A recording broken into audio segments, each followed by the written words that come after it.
Kanchipuram Vakula silks నాణ్యత మా ప్రాధాన్యత. మదీనాగూడ, మియాపూర్, హైదరాబాద్ లో త్వరలో శుభారంభం.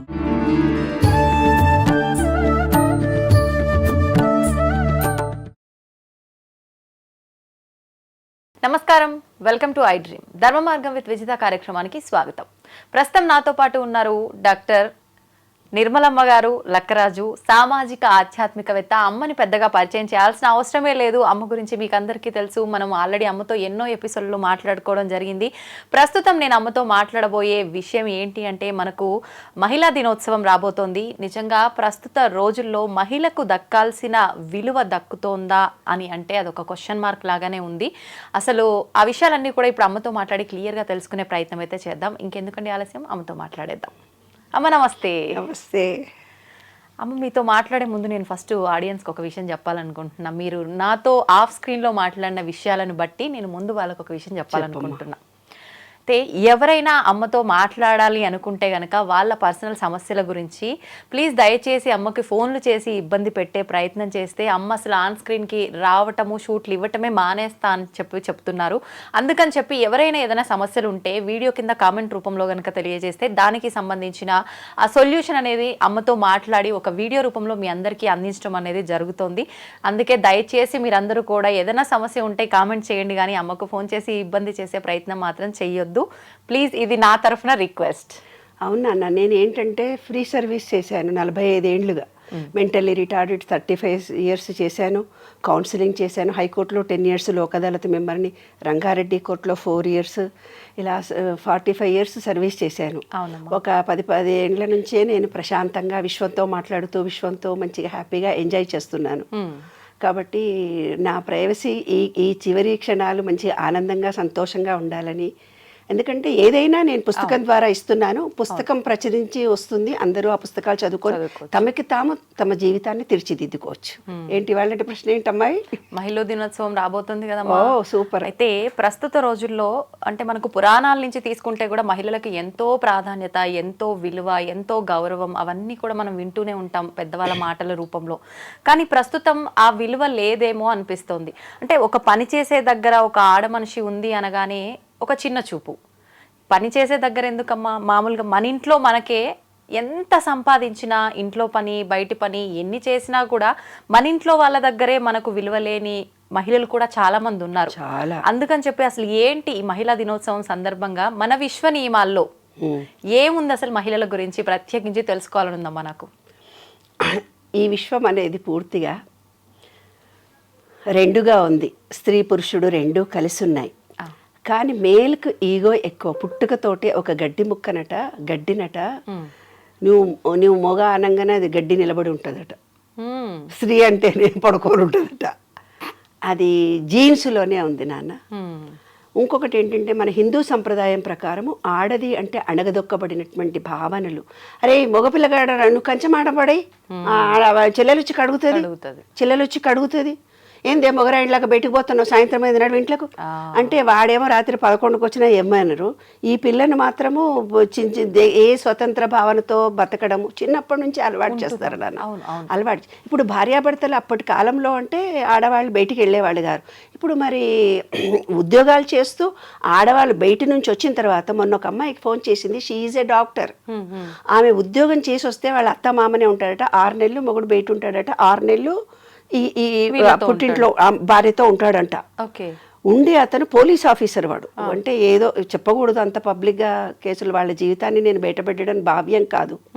కానీ ఆ అమ్మాయి చెప్పుకొని ఏడ్చింది ఏంటి తెలిసినా, డాక్టర్గా ఉండి చాలా బీద ఫ్యామిలీలో ఏదో ఇట్లా పెళ్లి జరిగింది కాబట్టి వాళ్ళ అత్తా మామనంట గిన్నెలు దోము అంటాడంట.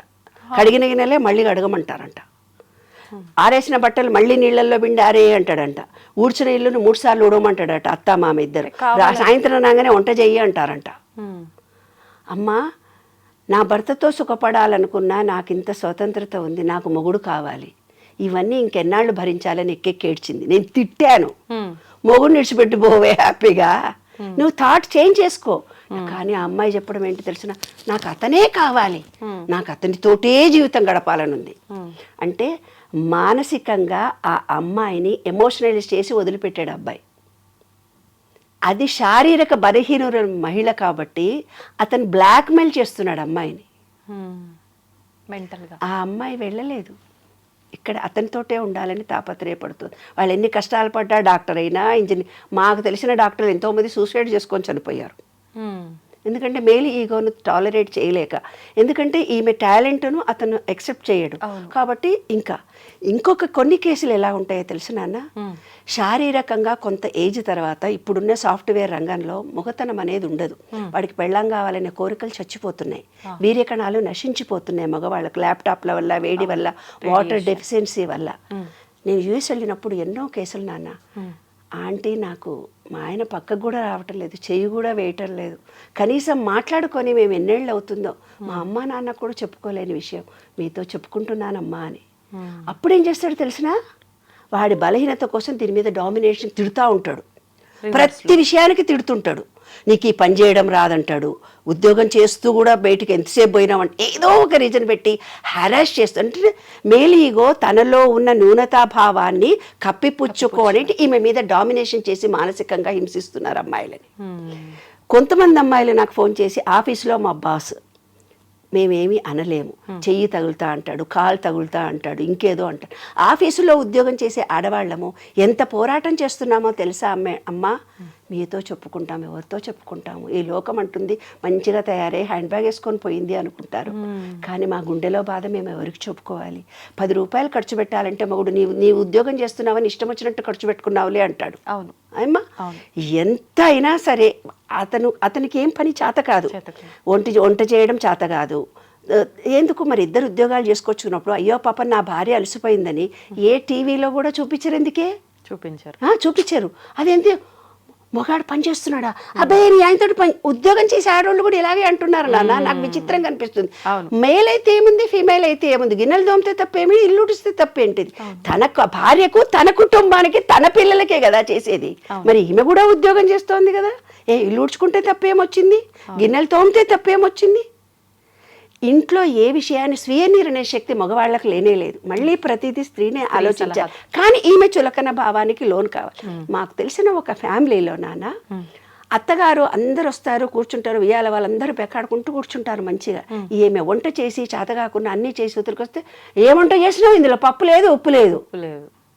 అందరు ఎదుగు కళ్ళ నీళ్ళు పెట్టుకొని ఏడ్చేటట్టుగా, అందరు ఎదురుగా ఏడవదు కదా, మనసులో ఏమనుకుంటుంది, 40-50 ఏళ్ళు కాపురాలు చేసి వియాల ఎదురు కూడా నేను అవమానాల పాలవుతున్నానని ఆమె హృదయం ఎంత బాధపడి ఉండాలి నాన్న. కన్నీళ్లతో చెప్పుకోలేని అంశాలు ఇవన్నీ. మన విశ్వ నియమాలతో నేను రీసెర్చ్ చేసి చూసినప్పుడు నాకు అర్థమైంది ఒకటే, ఒక వ్యక్తి దారిలో పోతూ ఉన్నాడంట, పోతూ ఉంటే ఒక డైమండ్ దొరికింది, ఏదో రాయి లాంటిది ఒకటి దొరికింది. దొరికితే అది ఏమిడదో అని చెప్పేసి చెత్తకాయలు అమ్ముకునేవాడు ఉంటాడు కదా, ఆయన దగ్గరికి పోయి, ఇదో ఈ రాయి దొరికింది, ఇదేమన్నా తీసుకుంటా ఉంటే, 10 రూపాయలు ఇస్తా పో అన్నాడంట. 10 రూపాయలైనా అని వద్దు అనుకొని ఏం చేసిండట, కొంచెం ఎక్కువ ఇస్తే బాగుండు కదా, నాకు ఇవాళ అన్నం గిన్నె వండుకునే పైసలు కావాలనుకొని ఒక కోమటి ఆయనకు అమ్మాడంట. ఆ కోమటి ఆయన దాన్ని తీసుకుపోయి ఒక మార్వాడి షాప్ ఆయనకు చూపించిండట. మార్వాడి షాప్ చూపిస్తే 500 కోట్లో ఎంతనో ఇస్తానన్నాడట, 5 కోట్లో ఏమో ఇస్తానన్నాడు. అబ్బో ఇదేదో బాగానే ఉంది, వీడేదో నిన్ను మోసం చేస్తున్నాడని బంగారం షాప్ ఆయన దగ్గరికి, డైమండ్ చేసే ఆయన దగ్గర తీసుకెళ్ళాడట. ఆ డైమండ్ చేసే మార్వాడికి అమ్మాడంట వీడు. మార్వాడి వాడి దగ్గర 5 కోట్లు తీసుకొని వీడు అమ్మేసిన తర్వాత వాడేం చేసిండట, డైమండ్ వాడి దగ్గరికి వెళ్ళాడంట. ఆ రాయిని తీసుకొని డైమండ్ వాడు 500 కోట్లు ఇచ్చాడంట. అంటే మహిళ అనేది కూడా ఒక డైమండ్ లాంటిది నాన్న. ఈ చెత్తబుట్ట లాంటి వాడు సమాజం, అత్తలు, కోడళ్ళు, పక్కన ఉండేవాళ్ళు, ఆఫీసులో ఉండేవాళ్ళు 5 రూపాయల విలువ ఇచ్చే మాట్లాడతారు నాన్న. ఇంకొకడు ఎవరైతే అతను మార్వాడి డైమండ్ని తెలుసుకున్నాడో దానికి ఒక విలువ కట్టినట్టు, అమ్మ అని నమస్తే పెట్టి ఒక స్త్రీ అంటే ఎంతో గొప్ప అని, తను కూడా శారీరకంగా నాలా అలసిపోతుంది, ఆమెను ప్రేమించాలి, గౌరవించాలి, ఆమెకు నేను సహాయం చేయాలి అని ఆలోచన విధానం పెంచుకోవాలి తల్లి. ఒక సినిమాకి తీసుకెళ్ళి, మహిళా దినోత్సవం కాబట్టి నేను ఒక్కటే ఒక మాట అడుగుతాను నాన్న, నేను ఇలా ఫ్రాంక్గా అడుగుతానని కొంతమంది నన్ను మీటింగ్ కూడా పిలవరు. ఎందుకంటే ఫ్రాంక్గా మగవాళ్ళందరి దగ్గరికి వచ్చి నేను మీటింగ్లో ఒకటి, ఏనాడైనా నీ భార్య ఏం కూరిష్టమో మీకు తెలుసా అండి అని అడుగుతా. మేము అడగలేదండి, నాకేం కూర కావాలో చేయమంటాను కానీ ఆమెకి ఏమి ఇష్టమో నాకు. పోనీ మీ పుట్టింటికో అత్తగారింటికో నీకు ఇష్టమైన ప్రదేశానికి నేను తీసుకెళ్తానమ్మా అని మీరు ఎన్నడన్నా పురుషులు ఎవరన్నా స్త్రీని అడిగారండి అంటాను. మేము అడగలేదు, మాకు కావాల్సిన చోటుకే నా పెళ్ళాన్ని పిల్లల్ని తీసుకొని పోతాం. ఇదమ్మా మహిళ అంటే. మనం ఎంతో ఎత్తుకు ఎదిగాము, ప్రపంచాన్ని సాధిస్తున్నాము, కానీ మన విలువ గౌరవము తెలుసుకునే మనుషులు ఈ విశ్వంలో ఉంటారు. అప్పుడే ఈ జనరేషన్లో మార్పులు కలుగుతాయి. నీవు ప్రేమ ఇస్తే ప్రేమ వస్తుంది. నేను ఒక స్టోరీలో కూడా ఇంతకు పూర్వమే వీడియోలో చెప్పాను, తండ్రి ఎలా భార్యను చూసుకుంటాడో వాళ్ళ పిల్లలు కూడా అలాంటి భర్తలే వస్తారు. నువ్వు హెరాస్ చేస్తే హెరాస్ చేస్తారు. నీ పెళ్ళానికి డైవర్స్ ఇచ్చేదాకా నువ్వు ఇబ్బంది కలిగిస్తే నీ బిడ్డలకు కూడా డైవర్స్ వస్తుంది. కాబట్టి ప్రతి పురుషుడికి ఈ విశ్వ నియమాల్లో మనం ఏమిస్తే చర్య ఈజ్ ఈక్వల్ టు మైనస్ ప్రతిచర్య. అప్పటి కాలంలో చెప్పేవాళ్ళు పూర్వజన్మలో ఎప్పుడో వస్తుందని. పూర్వజన్మలో రాదు, ఇంకోటి రాదు, కంపేర్ చేయకండి, ఈ జన్మ ఈ లోపటినే వస్తుంది. నాకు ఇప్పటికీ అర్థం కాలేదు. పోల్చుటెందుకు? చిన్నప్పటి నుంచి చూస్తున్నా, వాళ్ళని చూసి నేర్చుకో, వీళ్ళని చూసి నేర్చుకో, వీళ్ళలా ఉండు, వాళ్ళలా చదువు, వాళ్ళు అంతెత్తుకు ఎదిగారు, మనం ఎక్కడ ఉన్నాము, వాళ్ళ పిల్లలకు పెళ్ళిళ్ళయ్యాయి, మన పిల్లలకు పెళ్ళెప్పుడు, వాళ్ళ పిల్లలకు పిల్లలు పుట్టారు, మన పిల్లలకు పురుళ్ళెప్పుడు, మన పిల్లలకు యుఎస్ వెళ్ళారు, మన పిల్లలు ఎప్పుడు యుఎస్ వెళ్తారు, వాళ్ళ అమ్మా నాన్న చూడు, వాళ్ళ నాయనమ్మలని చూడు, వాళ్ళ ఎంత సంపాదించారో చూడు, వీళ్ళు ఇల్లు కట్టుకున్నారో చూడు. జీవితం అంతా ఒకళ్ళతో ఒకళ్ళు పోల్చుకోవటమేనా? వాడి పెళ్ళాం చూడు ఎంత బాగుంది, నీవేంటి, వాడు ఉద్యోగం చేస్తుంది, నీ ఉద్యోగం చేస్తే, అలా అనొద్దు. అందుకనే నేను ఇవన్నీ చెప్తున్నా. జీవితం అంతా ఒకళ్ళతో ఒకళ్ళు పోల్చుకోవటమేనా? మనం మనలాగే పుట్టాము, మనం మనలాగే పెరుగుతాము, మనలో ఉండే తెలివితేటలే మనకు ఉంటాయి. మా చెల్లెళ్ళు చూసి నేర్చుకో, మా అమ్మని చూసి నేర్చుకో. ప్రతి భార్యను సతాయిస్తూ ఫోన్లు వస్తున్నాయి నాన్న. మనకుండే ప్రజ్ఞ మనలో ఉంటుంది, కానీ పోల్చడం ఎందుకు ఇప్పటికీ అర్థం కాలేదు నాకు. 5 చేతి వేళ్లే సరిగ్గా లేవు, ఒకదానికొకటే పొంతన లేదు, ఒక తల్లి పిల్లలము ఒకేలా కూడా లేము. మరి ఎందుకు పోల్చటం? వాడి పెళ్ళాన్ని చూడ ఎంత పనిచేసి వచ్చినా నీలాగా చేసిందా? వాడి బిడ్డలు చూసినావా ఎట్లా చేసిందా ఆమె? అత్తలు కూడా ఇట్లే అంటారు, ఆడపడుచులు కూడా ఇట్లే అంటారు, ఆడోళ్ళే ఇట్లా అంటారు. మరి ఎందుకు పోల్చడం? వారిలాగానే నీవు ఉండు, వారిని చూసి నేర్చుకో. మన బుద్ధులు ఒకరిని చూసి నేర్చుకుంటే వచ్చేవా? నువ్వు మారావా? నువ్వు మొగాడిలాగే ఉన్నావు, మరి ఆమె మారాలని నువ్వు ఎలా కోరుకుంటున్నావు? తప్పు కదా. అది విశ్వం చూస్తుందన్నమాట. పుట్టుకతో వచ్చిన బుద్ధులు పుడకలతోటే పోతాయి అంటారు, అయినా పోలుస్తూనే ఉంటారు. వారు 100 ఏళ్ళు బ్రతికారు, వీళ్ళు 90 ఏళ్ళు బ్రతికారు. మనది రాసుకొనే పుట్టాము. మనం ఎన్నాళ్ళు ఉండాలో ఇంతవరకు మనమే, అంతవరకే మనం ఉంటాము. కొన్ని తెలివితేటలు మనకు ప్రత్యేకంగా వచ్చాయి, అయినా ప్రతిసారి పోల్చుటెందుకు? నాకు ఇప్పటికీ అర్థం కాలేదు. పోల్చుటెందుకో మనిషికి? ఎప్పటికీ నీవే, నీ ప్రజ్ఞ నీదే. అమ్మాయి, ప్రతి మహిళ తెలుసుకోవాల్సిన అంశం ఇది. ఎప్పటికీ నీవే, నీలో ప్రజ్ఞ, శక్తి అన్నీ నీవే. విశ్వంలో మహిళవమ్మ నీవు. ఎప్పటికీ నీవే, నీ ప్రజ్ఞ నీదే. ఎప్పుడూ నీకు పోల్చుకోకు ఇతరులతో. నీ ప్రజ్ఞని నీవు కోల్పోకు. నీకు నీవే అధికారివి, నీకు నీవే ప్రజ్ఞాకారివి. ఎప్పటికీ నువ్వు ప్రజ్ఞాకారివి. మహిళ లేకుంటే ఈ విశ్వమే లేదు. మహిళలు ఇప్పుడు మగపిల్లలకు ఆడపిల్లలు దొరకట్లేదు నాన్న. ఆ రోజుల్లో మేము ఆడపిల్లల పట్టుకొని సంబంధాలు కావాలని తండ్రులు తిరిగేవాళ్ళు. వాళ్ళ మగపిల్లలు తిరుగుతున్నారంటే ఎంత హెరాస్ చేసి ఉంటారు ఆడపిల్లల్ని. అందుకే ఆడపిల్లల పుట్టుకలు తగ్గిపోయాయి కదా. కాబట్టి ఈ విశ్వంలో ప్రతి పురుషుడు, ప్రతి స్త్రీ తెలుసుకోవాల్సిన అంశం ఏంటంటే, ప్రేమ ఇస్తే ప్రేమ వస్తుంది. భయంతో జీవితం గడపకండి, ప్రేమించండి సంపూర్తిగా. ఆ ప్రేమను మీరు పొందండి. ఎవరిని హెరాస్ చేసినా ఈ జీవితంలో ఇప్పుడే మనం అనుభవించాల్సి వస్తుంది. స్త్రీ పురుషులు ఇద్దరూ సమానమే, రాత్రి పగలలాగా, రాగద్వేషాల్లాగా, అన్న తమ్ముల్లాగా, నేను గొప్ప అంటే నేను గొప్ప అంటూ ఏవీ లేవు. ఇద్దరూ సమానంగా ఉద్యోగాలు, ఇద్దరూ బాధ్యతలు పంచుకోండి. నేను మగాడినని కాలు మీద కాలు వేసుకొని టీవీ చూస్తూ, సెల్ ఫోన్ చూస్తూ కూర్చోకు. రోజు గంట సేపు 10 నిమిషాలు భార్యతో పక్కన కూర్చొని మాట్లాడు నాన్న. అంతకంటే ఎక్కువ స్త్రీ కోరుకునేది ఏంటి? మా కాలంలో అనేవాళ్ళు, ఒక పువ్వులు తీసుకొని వచ్చి పెళ్ళానికన్నా ఇవ్వరా అని. అట్లా సెల్ ఫోన్ చూడకుండా కూర్చొని భార్య పక్కన కూర్చొని కబుర్లు చెప్పండి. Sharing your ideas. నీవు ప్రేమతో ఆమెతో షేర్ చేసుకోండి. కమ్యూనికేషన్ ఇద్దరికీ పెరుగుతుంది. సంసారం ఆనందంగా, సంతోషంగా ఉంటుందమ్మా. ఇదే విశ్వనియమం. మొన్న ఒక వీడియో చూసామ్మా, మీరు అన్నట్టు కూర్చొని మాట్లాడుకోండి అన్నారు కదా. మాట్లాడుకునే రోజులు తగ్గిపోయి మొబైల్కి అంకితం అయిపోయిన రోజులు ఎక్కువగా ఉన్నాయి కదా.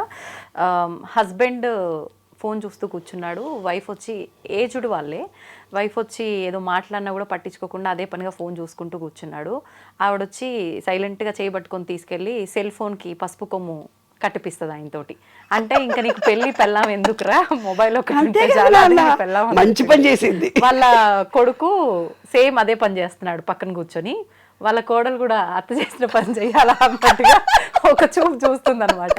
అంటే మీరు చెప్పినట్టుగా నిజంగా మాట్లాడుకునే రోజులు పోయి మొబైల్కి ఒకటి అంకితం అనే కాదు, టైం ఉన్నా కూడా మొబైల్ చూడకపోయినా ఏం చూడకపోయినా కూడా ఒకరితో ఒకరు మాట్లాడుకునే ఈ సంబంధం అనేది చాలా తక్కువైపోయిందమ్మా నిజంగా. ఈ మనసులో ఒక స్త్రీ కోరుకునేది ఏంటో తెలిసిన, మనసులో తన కొంత ఫీలింగ్ కలుగుతుంది, ఆ ఫీలింగ్ను షేర్ చేసుకోవాలి. అప్పుడే మహిళ ఆరోగ్యంగా ఉంటుంది, ఆనందంగా ఉంటుంది, సంతోషంగా ఉంటుంది. పురుషుడు ఎప్పుడైతే ఆ స్త్రీతో మాట్లాడాడో ఇంట్లో వచ్చే చాకలోళ్ళకి చెప్పుకుంటారు తెలుసా, ఇంట్లో వచ్చే పని మనుషులకు చెప్పుకుంటారు తెప్పున.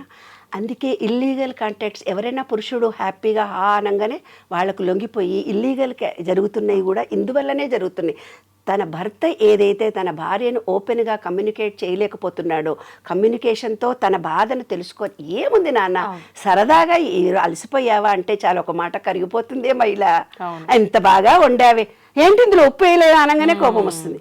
అరే ఎంతో కష్టపడి చేసావు కదా అని తను ఉప్పు వేసి వేసుకోవాలి. ఆమె తింటప్పుడు అనాలి, ఏంటండి ఇందులో ఉప్పు లేదు, మీరు నన్ను అడగలేదు అంటే ఆ ప్రేమ అమోఘంగా ఉంటుంది. అసలు అది దాంపత్యం అంటే అదమ్మా దాంపత్యం మాట్లాడకపోతే చాలు. ఎస్, విమర్శించి మాట్లాడినప్పుడు హృదయం దెబ్బతింటుందమ్మా మహిళకి. ఆ కన్నీళ్లు వంశం పురుషులకు తగులుతుంది తల్లి. ఏ పురుషుడైనా 7 తరాలు వాళ్ళ పిల్లలు మనమలు ఆడతరం ఏదైతే సుఖపడటం లేదో ఇవాళ, అవన్నిటికీ కారణం ఒక మహిళకు కన్నీళ్లతో బాధ పెట్టడం, మనసును కష్టపెట్టడం, శారీరకంగా హింసించడం. ఏమ్మా, శరీరము మనసు మాటతో ఇబ్బంది కలిగిస్తే శరీరంతో చేసిన పాపం శరీరము, మాటతో చేసిన పాపం మాట. అనుభవించాల్సిందే. ఈ విశ్వ నియమాల్లో ఒకటి నాన్న. ఎన్నో చూస్తున్నాం అమ్మ ఈ రోజుల్లో. ఏ పని చేయకుండా కాళ్ళు చేతులు అన్నీ కరెక్ట్గా ఉండి ఇంట్లో ఉండి భార్య సంపాదించుకొస్తే తిని కూర్చుంటూ కూడా భార్యని కొట్టి ఇబ్బంది పెట్టే మగవాళ్ళు కూడా చాలా మంది ఉన్నారంటే మహిళల పరిస్థితి అసలు ఏంటి అని. నాకు కొత్తగా అమ్మాయి వచ్చింది, పనమ్మాయి వచ్చింది. పనమ్మాయి వస్తే చాలా చిన్నగా ఉంది అమ్మాయి. ఏంటే ఎంతమంది పిల్లలు అన్నా, 5 అమ్మా అంది. రియల్లీ నేను ఆశ్చర్యపోయినా. ఏంటే మరి 5 పిల్లలు, మీ ఆయన నువ్వు ఏం చేస్తాడే మీ ఆయన అంటే, ఏం పని చేయడమ్మా, తాగి కూర్చుంటాడు చెట్ల కింద. మరి 5 పిల్లల్ని నీవు ఎలా తప్పదు కదమ్మా, యేసు ప్రభువు నాకు ఇచ్చాడు, నేను ఆ ప్రభువు ఇచ్చిన జ్ఞానాన్ని నేనే భరిస్తున్నాను అంటోంది. చూసావా నాన్న, ఆ మొగుడు ఏం చేశాడంటే నాకు దారిలో కనిపించి నేను ఏదో బ్యాగులు మోసుకొని పోతుంటే, బాబు వస్తావా నువ్వు తీసుకొని మా ఇంటి దాకా అని అన్నాను. ఎవరో అతను తెలియదు నాకు, తెలియక ఆ బ్యాగులు ఇచ్చాను. అతను మోసుకొని వస్తూ కొంచెం దూరం పోయి కింద పెడుతున్నాడు, కింద పెట్టి మళ్ళీ ఎత్తుకుంటున్నాడు ఆ బ్యాగులను. అదే ఆ అమ్మాయి 5 ఇళ్లలో ఇంట్లో పనిచేసి వచ్చి ఎంత పని చేస్తోంది. ఈ విధవ తాగి తన శరీరాన్ని పాడు చేసుకొని 2 బ్యాగులు కూడా అక్కడి నుంచి ఇక్కడ దాకా ఎక్కువ దూరం కూడా కాదు, కొంచెం దూరం వచ్చి కింద పెట్టాడు. నా చేతులు లాగుతున్నాయా, సారీ బెటా అన్నాను నేను. అంటే అవునమ్మా అంటున్నాడు. అంటే గుండ్రాయి ఏమన్నా మా భర్త అని చెప్పినాక, అదేంటే గుండ్రాయిలా బాగానే ఉన్నాడు కదే, బ్యాగులు కూడా మొయ్యలేవు, అంతే అమ్మ తాగి చచ్చిపోతున్నాడు అని చెప్తా. అట్లా ఊర్లలో కూడా నాన్న సంసారాలు విచ్ఛిన్నం కావడానికి ఈ డ్రింక్సే కారణం. ఏంటంటే అప్పుడు మగవాళ్ళు ఒక్కళ్ళే తాగేవాళ్ళు, ఇప్పుడు ఆడవాళ్ళు కూడా తాగుతున్నారు. మగ మొత్తం తాగేసరికి ఏమిటో పిల్లల పోషణ రక్షణ కరువైపోతుంది. కాబట్టి ప్రతి వాళ్ళు కూడా భార్యలను ప్రేమించండి. డ్రింక్స్కి కానీ వేరే అలవాట్లకు లోను కాకుండా కుటుంబం అనేది మన భారతీయ సంస్కృతిలో ఎంతో గొప్పది. ఈ కుటుంబ వ్యవస్థ అనేది చాలా గొప్పది. ఈ కుటుంబాలు చిన్నాభిన్నం కాకుండా ఉండడానికి మీ వీర్యకణాలు స్త్రీ లక్షణాలు, పురుషుడికి పురుష లక్షణాలు. నీరు ఎక్కువ తాగండి. నీరు ఎక్కువైతే తాగుతారో వాళ్ళకి భార్యాభర్తల అనుబంధాలు ప్రేమలు పెరుగుతాయి, రిలేషన్షిప్ పెరుగుతుంది. కాబట్టి వాటర్తో అనుబంధాన్ని పెంచుకోండి. విశ్వ నియమాల్లో అదొకటి. స్వాదిష్టాన చక్రం వీక్గా ఉంటే సంసారాలు చిన్నాభిన్నం అవుతాయి. ఆ స్వాదిష్టాన చక్రము అంటే నీరు తాగాలి కరెక్ట్గా. 72% వాటర్ మన బాడీలో లేకుండా డీహైడ్రేషన్ కలిగినప్పుడే రిలేషన్షిప్స్, మొగడికి వీర్యం ఉండదు, మగపిల్లలకి, ఆడవాళ్ళకు కూడా ఆడతనం ఉండదు.